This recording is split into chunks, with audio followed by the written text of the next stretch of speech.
It's summer and the only thing that keeps you going somehow is anime. But you whipped out so much during these past months that you probably already finished all the hundreds of shows you plan to watch. And after looking for some new series, you realize that they're not really worth of your precious time that you'd otherwise probably use to jerk off.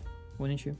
Well, if you do think like that, you're not completely wrong. But what if I told you that you're actually missing out on some hidden gems that aren't getting even half the recognition that they deserve? Well, because that is exactly the case for two series that I wanted to talk about in this video. The first one on the list is called Lycoris Recoil, produced by A1 Pictures and created by Spider Lily, a group of a bazillion different companies that work together for reasons that I didn't really want to search up. It's an action series infused with comedy and some of the best waifu material we've got in a while. The story is set in a dystopical Japan that managed to bring their crime levels to basically zero, thanks to a secret task force called DA that takes orphan girls and trains them to become professional killers and spies, called Lycoris.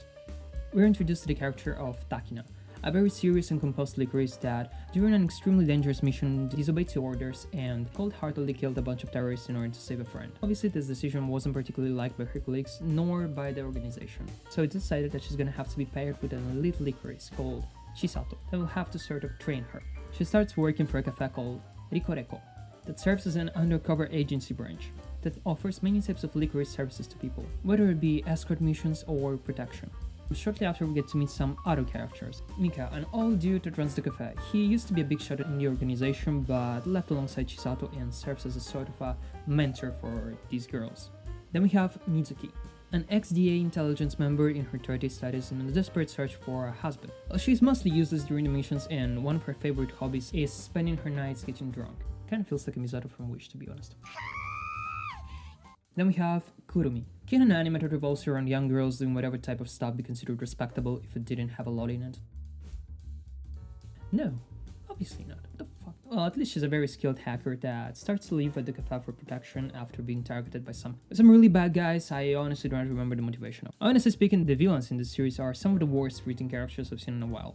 The only thing I remember about them is that their boss gets interested in Chisato after fighting with her because she can offer him a challenge in combat.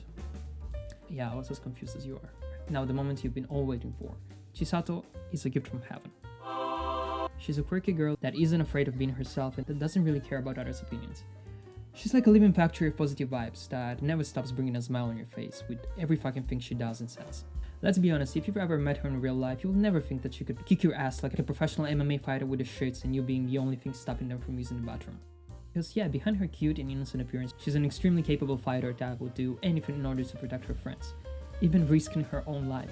Quite an interesting aspect about her is that, although being allowed to kill, she refuses to and only uses special rubber bullets. She even goes so far as to medicate a criminal that gets injured by Takina in one of their missions. Personally, I also think that her voice actress did an incredible job giving her one of the most wholesome voices I've heard in a while. Just listen to it, please. Just listen to it. Isn't it wholesome? I know it is. Okay, well, I think that at this point we can all agree that she is one of the strongest candidates for wife of the season. Maybe even of the year? Nah. Now, this series presents a slightly ecchi and not so slightly yuri aspect to them, but although both being present, they never get too direct or tasteless. They never prevail over the general wholesomeness of the show, and they honestly just feel like a good addition to an already interesting and enjoyable story. Somewhere I read that this anime was initially supposed to be a very dark action drama, but for whatever reason it ended up becoming a very light action comedy with a major focus on the evolving relationship between the two main characters. I really recommend you giving it a try. You might really get some good enjoyment out of it if you keep your expectations low enough, especially about the story writing and the villains. Now the second series I wanted to talk about is called Summertime Rendering, written by Yasuki Tanaka. I've heard about a manga the series is based on a while ago, and I've always been very interested in reading it. The only problem being is that it is absolutely impossible to find. But a couple of months ago I managed to lay my greedy otaku hands on the first volume and finally read it. And guess what? I absolutely loved it. Only problem being is that the other volumes are more rare to find than a weep that ever felt the touch of a woman that wasn't their mother. But when I found out that for whatever reason they decided to make an anime adaptation of the series, I probably came a little bit in my pants. Well, I started watching it and not even in my wildest dreams I expected it to be such a well-made adaptation. Summertime Rendering talks about Shinpei Ajiro, who after losing both his parents grew up in a family with two stepsisters, Ushio and Mio, and who lives on a small and remote Japanese island. One day he decides to leave and goes to study in Tokyo. He comes back only 2 years later after finding out that one of his two stepsisters, Ushio, died while trying to save a kid that was drowning. On the way there, while on the boat, after falling asleep, he basically motorboats the woman that was sitting next to him and got rewarded with a fat slap on his face. After he reunites with Mio and all the other inhabitants of the island, he attends the funeral. Here he learns from a friend that during the autopsy they found out that Ushio had weird marks on her neck that made it look like she was strangled.